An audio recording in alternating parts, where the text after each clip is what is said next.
Today we've had a meeting with the Honorable Home Minister of India, Mr. Amit Shah, and in the meeting we have discussed the problems of the indigenous people of Tripura.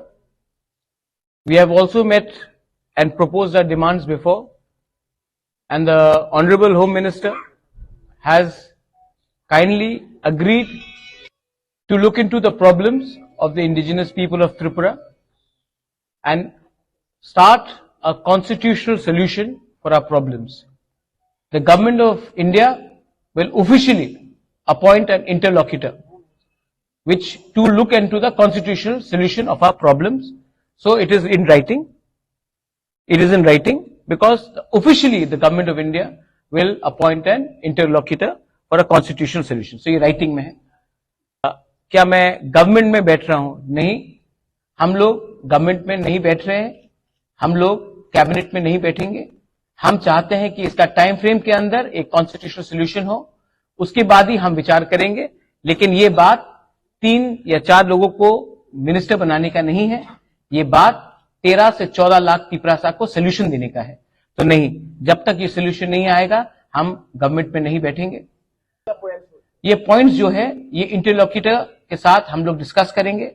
एक point नहीं होगा, बहुत points होगा, और जो भी points होगा transparent होगा, पब्लिक के नॉलेज में होगा और पब्लिक के बेनिफिट के लिए होगा, स्टेट के बेनिफिट के लिए होगा और किसी के अगेंस्ट भी नहीं होगा.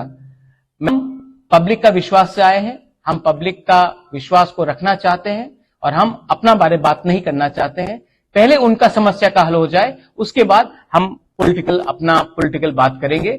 First, the people should be happy, the people should get what they want, and people's problems should be solved. So we are not discussing any personal cabinet portfolios or any government understanding. We are talking for the people's problem. I thank the Home Minister, I thank the Chief Minister who was present, and all the other leaders who were present for this meeting. And I think जैसा eastern Nagaland में जो problem का solution का बात निकला है, वैसे ही त्रिपुरा में अब निकलेगा. एंड ये विल बी, आप देखिए पहले से बहुत अलग है. जब आईपीएफटी के संग अंडरस्टैंडिंग हुआ था, कमिटी बना था, ये कमिटी नहीं है, ये understanding between the government of India and Tripura Motha है. ये कमिटी नहीं है, ये कॉन्स्टिट्यूशनल सोल्यूशन है. और ये जो अंडरस्टैंडिंग होगा कोई 2 पॉलिटिकल पार्टीज के बीच में नहीं होगा, गवर्नमेंट ऑफ इंडिया और त्रिपुरा मोथा और हमारे समाजपति के साथ होगा.